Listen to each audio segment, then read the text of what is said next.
औज़ुबिल्लाहि मिनश्शैतानिर्रजीम बिस्मिल्लाहिर्रहमानिर्रहीम। Exercise 8.2 part number 5, एक quadratic equation हमारे सामने और इसे हमने क्वाड्रेटिक फॉर्मूले से सॉल्व करना है। आप जानते हैं सबसे पहले अगर बिगड़ी हुई इक्वेशन हो तो हमें उसको पहले सुधारना पड़ता है, यानी कि तमाम टर्म्स को लेफ्ट हैंड साइड पर हम लिखते हैं और राइट हैंड साइड पर क्या होना चाहिए, जीरो। यहां सबसे पहले अरेंज करते हैं, 9x² वेलकम करेगा वहां से आने वाले 12x को, जो इधर माइनस में हो जाएगा, और 49 को जो यहां प्लस में हो जाएगा, और इक्वल के पास जीरो रह जाएगा। अब यहां आप जानते हैं हम नाम देंगे, जो x² के साथ होता है वो a होता है, जो x के साथ होता है वो b होता है यानी कि -12, और जो कांस्टेंट होता है वो c होता है, मतलब 49। अब हम यहां क्वाड्रेटिक फॉर्मूला अप्लाई करेंगे। हम जानते हैं quadratic formula x is equal to -b plus minus under root b square minus 4ac over 2a के इक्वल होता है। अब सिंपल हम यहां पर a b और c की वैल्यूज को पुट करेंगे, तो आप देख सकते हैं b क्या है, -12। अब जब हम माइनस साइन के बाद b की वैल्यू -12 रखेंगे तो आप इसको अंडर ब्रैकेट लिखेंगे, ठीक है। इसको आप यहां पर माइनस ब्रैकेट में लिखेंगे क्योंकि डबल माइनस आ गया, एक फॉर्मूले का माइनस और एक b की वैल्यू का माइनस, फिर plus minus under root b का स्क्वायर मतलब -12 का स्क्वायर माइनस 4ac, a 9 है और c 49 है, divided by 2a।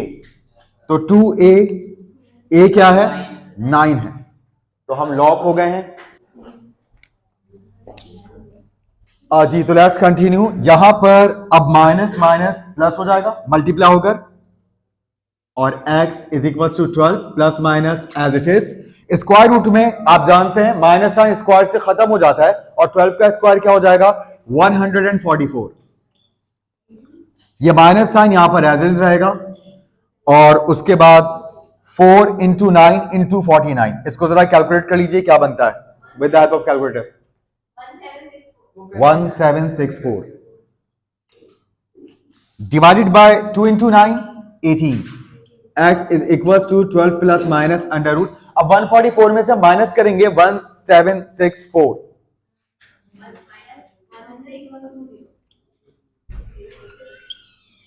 Divided by 18। अच्छा, आप लोग पहली कॉम्प्लेक्स नंबर में बहुत तफसील से बात पढ़ चुके हैं कि अगर स्क्वायर रूट के अंदर माइनस साइन आ जाए तो आप बाहर आयोटा लगा के अंदर का माइनस साइन क्या कर सकते हैं, गायब कर सकते हैं। स्क्वायर रूट के अंदर मौजूद माइनस साइन को गायब करने का मंत्र वो मैजिक आयोटा है। जैसे आप आयोटा को यहां पर अपियर करेंगे, माइनस साइन डिसअपियर हो जाएगा, ठीक। तो नेक्स्ट स्टेप में यहां जैसे हमने आयोटा लगाया 1620 पॉजिटिव हो गया, और अब यहां हम इसकी प्राइम फैक्टराइजेशन कर सकते हैं क्योंकि ये प्राइम नंबर नहीं है, ये एक ऐसा नंबर है जो कंपोजिट है और इसके प्राइम फैक्टर्स बन सकते हैं। और मे बी प्राइम फैक्टराइजेशन के बाद स्क्वायर रूट में कोई ऐसे नंबर्स आ जाएं जिनका पेयर बन जाए। आप जानते हैं जिनका पेयर बन जाता है वो रूट से बाहर आ जाते हैं, right. Now x is equal to 12 plus minus iota as it is, और अब हम 1620 नहीं लिखने वाले बल्कि हम 1620 के प्राइम फैक्टर्स लिखेंगे।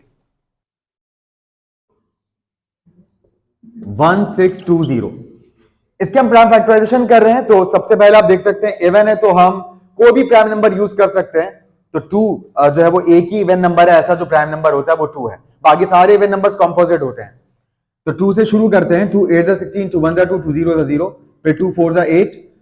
1 क्योंकि 2 के टेबल में नहीं आता, इसलिए यहां पर 1 से छोटा नंबर जो 2 के टेबल में आता है वो सोचेंगे। तो 1 से छोटा नंबर 2 के टेबल में 0 आता है, 2 कितने सा 0, 2 0 सा 0, और फिर ये 1 जो कैरी है ये 0 पर चला गया और वो 10 हो गया, और 2 5 से क्या हो गया, 10 हो गया।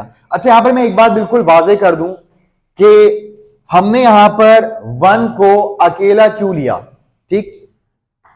अक्सर स्टूडेंट्स मिस्टेक कर जाते हैं, मिसाल के तौर पर आप 2 से किसी भी नंबर को उसके फैक्टर्स निकाल रहे हैं।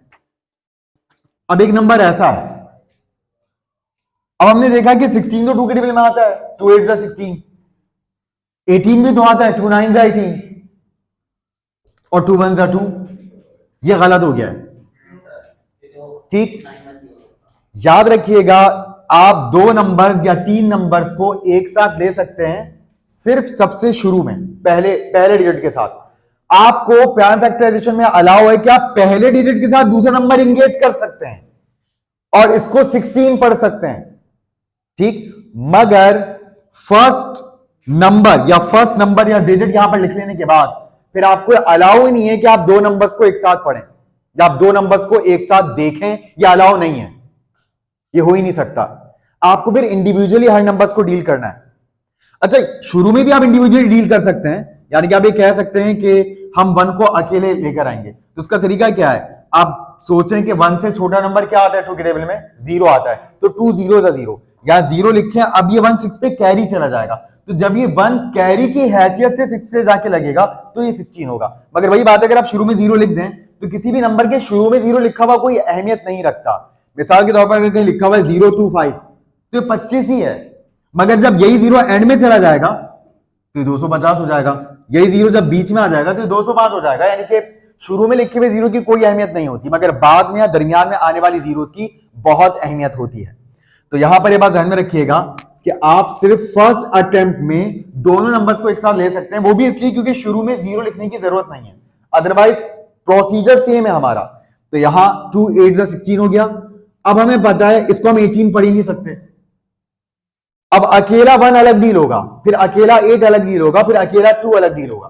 तो हमें पता है 2 की टेबल में 1 नहीं आता, अब नहीं आता तो 1 से कोई छोटा नंबर सोचें क्या है 2 की टेबल में, तो हर नंबर की टेबल में 0 आता है, तो 2 कितने सा 0, 2 0 सा 0।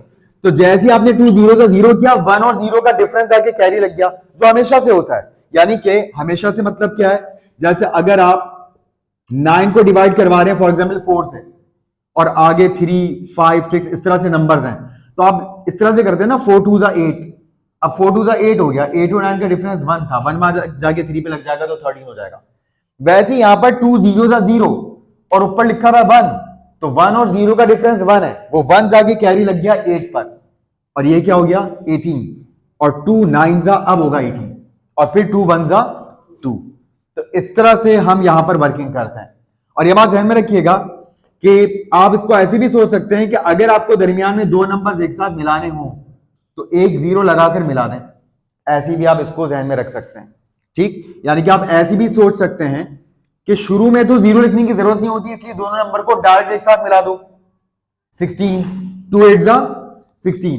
मगर अब दोबारा दो नंबर्स को एक साथ मिलाने की जरूरत पड़ रही है, तो उसके लिए हम क्या करेंगे, 0 लगाएंगे। अब इसको आप 18 पढ़ सकते हैं, 2 9 जा 18 और फिर 2 1 जा 2।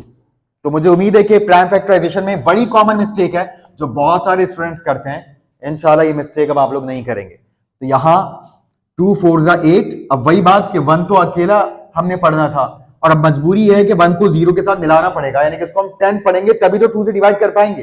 तो दो नंबर्स को एक साथ पढ़ने के लिए, यानी कि इसको 10 पढ़ने के लिए आपको एक 0 लगाना पड़ेगा, क्योंकि इसका प्रोसेस वही है पूरा कि 0 लगा तो 2 0 सा 0 हो गया, 0 और 1 का डिफरेंस 1 आया, 1 जाके 0 पे कैरी लग गया, वो कैरी लगने से वो 10 हुआ, ठीक, और फिर 2 5 जा 10 हो गया। अब आप देख सकते हैं यहां पर 2 का गेम ओवर हो गया क्योंकि यहां ऑड नंबर आ गया। अब ऑड नंबर या तो 3 के टेबल में आ सकता है या 5 के टेबल में आ सकता है। अच्छा, 3 भी प्राइम है और 5 भी प्राइम है, आपकी मर्जी, आप जिससे चाहे कर लें, ठीक है। तो 5 से कर लेते हैं। शुरू में तो दो नंबर एक साथ मिला सकते हैं, 5 8 जा 40 और 5 1 जा 5। अब यहां 81 हो गया है, 5 अब कुछ नहीं कर पाएगा, 8 + 1 9 होता है, तो 9 क्योंकि 3 के टेबल में आता है, इसका मतलब है 81 भी 3 के टेबल में आएगा, तो इसको अब 3 से डिवाइड करना है। 9 से क्यों नहीं कर सकते, क्योंकि 9 प्राइम नंबर नहीं है। याद रखिएगा, वो नंबर्स प्राइम नंबर्स होते हैं जो या तो सिर्फ खुद के टेबल में आते हैं या फिर 1 के टेबल में आते हैं, सिर्फ वो नंबर्स प्राइम होते हैं। यानी कि प्राइम नंबर होने के लिए एग्जैक्टली 2 टेबल्स में आना जरूरी है। जो नंबर एग्जैक्टली 2 टेबल्स में आता है, ना 2 से ज्यादा ना 2 से कम, वो प्राइम नंबर्स होते हैं। अच्छा, जो नंबर 2 से ज्यादा टेबल में आ जाते हैं, मिसाल के तौर पर जैसे 4 है, 4 कितने टेबल्स में आता है, 3 टेबल्स में, एक 1 के टेबल में, एक 2 के टेबल में, और एक खुद 4 के टेबल में, तो 4 3 टेबल्स में आता है। 12 कितने टेबल्स में आता है, 6 टेबल्स में आता है, 1 के टेबल में, 2 के टेबल में भी 12 आता है, 3 के टेबल में भी आता है, 4 के टेबल में भी आता है, 6 के टेबल में भी आता है, और 12 खुद 12 के टेबल में भी आता है। तो जितने भी नंबर्स 2 टेबल से ज्यादा टेबल्स में आ जाएं वो होते हैं कंपोजिट, और जितने भी नंबर्स एग्जैक्टली 2 टेबल्स में आते हैं वो होते हैं प्राइम। और अगर कोई ऐसा नंबर है जो सिर्फ एक टेबल में आता है तो वो एक ही नंबर है, वो 1 है। 1 सिर्फ एक ही टेबल में आता है खुद के, ठीक, वन सिर्फ वन के टेबल में आता है, तो जो नंबर एक के टेबल में आता है वो भी प्राइम नहीं है, क्योंकि प्राइम नंबर होने के लिए दो टेबल्स में आने की शर्त है, एग्जैक्टली दो टेबल्स में। यही वजह है कि वन यूनिक नंबर कहलाता है। वन एक बिल्कुल नायाब एक यूनिक नंबर है, एक अपनी एक ऐसी प्रॉपर्टी और खुसूसियात रखता है जो किसी और नंबर में नहीं पाई जाती। वन की बहुत सी मिस्ट्रीज हैं, जिनमें एक मिस्ट्री यही कि वन सबसे अलग है, सबसे जुदा है, वाहिद नंबर है वन जो सिर्फ एक ही टेबल में आता है। वन के अलावा जितने भी नंबर्स हैं वो कम से कम दो टेबल्स में तो जरूर आते हैं या उससे ज्यादा। तो दो टेबल में आने वाले नंबर्स को हमने कह दिया प्राइम, और जो नंबर्स दो से ज्यादा टेबल में आ गए उनको हमने कह दिया कंपोजिट। ठीक, तो यहां पर आपको सिर्फ प्राइम नंबर लिखने की इजाजत है, तभी तो इसको कहते हैं प्राइम फैक्टराइजेशन। यानी कि 1620 को ऐसे नंबर से तोड़ो कि जिनका प्रोडक्ट वापस 1620 बन जाए, इसलिए इसको कहते हैं प्राइम फैक्टराइजेशन। और बहुत से लोग इसको नाम देते हैं एलसीएम का। ये एलसीएम नहीं है, ये प्राइम फैक्टराइजेशन है। ठीक, एलसीएम का तो मतलब होता है लीस्ट कॉमन मल्टीपल, यानी कि कोई दो नंबर्स हो या तीन नंबर्स हो, उनके बारे में आप ये सोचते हैं कि इनका कॉमन मल्टीपल क्या होगा, ऐसा नंबर जो इन सबके टेबल में आ जाए। ठीक, तो लीस्ट कॉमन मल्टीपल किसी अकेले नंबर का तो हो भी नहीं सकता। ठीक है, तो यहां पर ये नंबर 1620 एक ही नंबर, याद रखिएगा, किसी अकेले नंबर का कभी एलसीएम लिया भी नहीं जा सकता। एलसीएम कम से कम दो नंबर्स का लिया जा सकता है, या तीन हो या चार हो या पांच हो। ठीक है, तो थ्री के टेबल से करते हैं। 8 थ्री के टेबल में नहीं आता, तो 8 से करीब करीब छोटा नंबर थ्री के टेबल में क्या आता है, 6 आता है। 3 2 6। अब डिफरेंस 2 का आ रहा है, 6 और 8 में 2 का फर्क है, वो 2 जाके 1 पे कैरी लग जाएगा, 21 हो जाएगा, और 3 7 से 21 हो गया। उसके बाद 3 9 से 27, फिर 3 3 जा 9, और फिर 3 1 जा 3। ठीक, अच्छा अगर हमने दो नंबर्स को एक साथ मिलाया है तो रूल के मुताबिक अगर आप चाहें तो जीरो लगा सकते हैं, क्योंकि हम दो नंबर्स को एक साथ देख रहे हैं, सिर्फ 2 नहीं देख रहे। किसे देख रहे हैं, 27। तो हमने कह दिया 3 9 जा 27, तो आप चाहें तो यहां पर रूल के मुताबिक जीरो लगा सकते हैं, क्योंकि चाहे 0 9 लिखा हो या सिर्फ 9 लिखा हो, बात बराबर है, 9 ही इसका मतलब है। ठीक है, अब ये सारे के सारे जो फैक्टर्स हमारे पास आए वो सब उठा के हम इस स्क्वायर रूट में लिख देंगे, क्योंकि अगर आप इन तमाम नंबर्स को कैलकुलेटर पर मल्टीप्लाई करवाएं 2 into 2 into 5 into 3 into 3 into 3 into 3, तो आपको वापस क्या मिल जाएगा, 1620। तो ये सब कुछ 1620 के इक्वल है। अब आप ये बात अच्छी तरह से जानते हैं कि जिन नंबर्स का पेयर बन जाता है वो नंबर्स स्क्वायर रूट से बाहर आ जाते हैं, वो नंबर्स स्क्वायर रूट से आजाद हो जाते हैं। तो यहां 2 का पेयर बना और 2 2 3 का भी पेयर बना है, तो 12 plus minus iota as it is copy paste, 2 बाहर, ये 3 बाहर, ये एक और 3 बाहर, और रूट के अंदर इकलौता कौन रह गया, 5, एंड डिवाइडेड बाय 18। अब ये नंबर जो मल्टीप्लाई करें इनको मल्टीप्लाई करवा लेते हैं, तो 2 3 6 6 3 12, तो यहां x इज इक्वल टू ये वाला 12 as it is plus minus iota as it is, और 2 3 6 6 3 सॉरी 18 हो गया, है 2 3 6 6 3 18, तो यहां 18 रह गया और रूट में रह गया 5, और डिवाइडेड बाय नीचे भी मौजूद है 18। अच्छा बात, अभी सबको पता है कि 12 और 18 कैंसिल नहीं हो सकते। क्यों नहीं हो सकते, क्योंकि 12 के साथ प्लस माइनस है, 12 प्लस माइनस हो रहा है, प्लस माइनस होने वाले नंबर्स कैंसिल नहीं हो सकते। कैंसिल से वही नंबर हो सकता है जो मल्टीप्लाई के रिलेशन में हो, जो मल्टीप्लाइंग फॉर्म में हो। ठीक, तो अब यहां पर इन दोनों टर्म्स में यानी कि 12 और आयोटा 18 अंडर रूट 5 में आप देख सकते हैं 12 और 18 ऐसे नंबर्स हैं जिनसे कोई नंबर कॉमन लिया जा सकता है, और वो बड़े से बड़ा हो तो सबसे अच्छा है, ताकि मैं बार बार कॉमन ना लेना पड़े और जल्दी से सवाल खत्म हो जाए। तो बताइए वो कौन सा नंबर है बड़े से बड़ा जो 6 और 18 का फैक्टर है। वेल डन, 6 के टेबल में 12 और 18 आते हैं, तो हमने यहां 6 लिखा, और आप जब भी कुछ भी कॉमन लेते हैं फौरन उसके आगे ब्रैकेट लगाते हैं, अब ताकि आप ब्रैकेट में बची हुई टर्म्स लिखें। तो 6 कितने से 12 होता है, 2 जा प्लस माइनस आयोटा, 6 कितने से 18, 3 जा, और under root 5 as it is, और डिवाइड बाय 18। अब ये 6 मल्टीप्लाइंग फॉर्म में है, और 6 के मल्टीप्लाइंग फॉर्म में होने का मतलब अब 6 नीचे मौजूद 18 से कैंसिल हो सकता है। 6 1 जा 6, 6 3 जा 18, you x is equal to 2 plus minus iota 3 under root 5 over 3, ये इसका आंसर है। ठीक, तो मुझे बताइए क्या ये सवाल सबको समझ में आया अच्छी तरह से।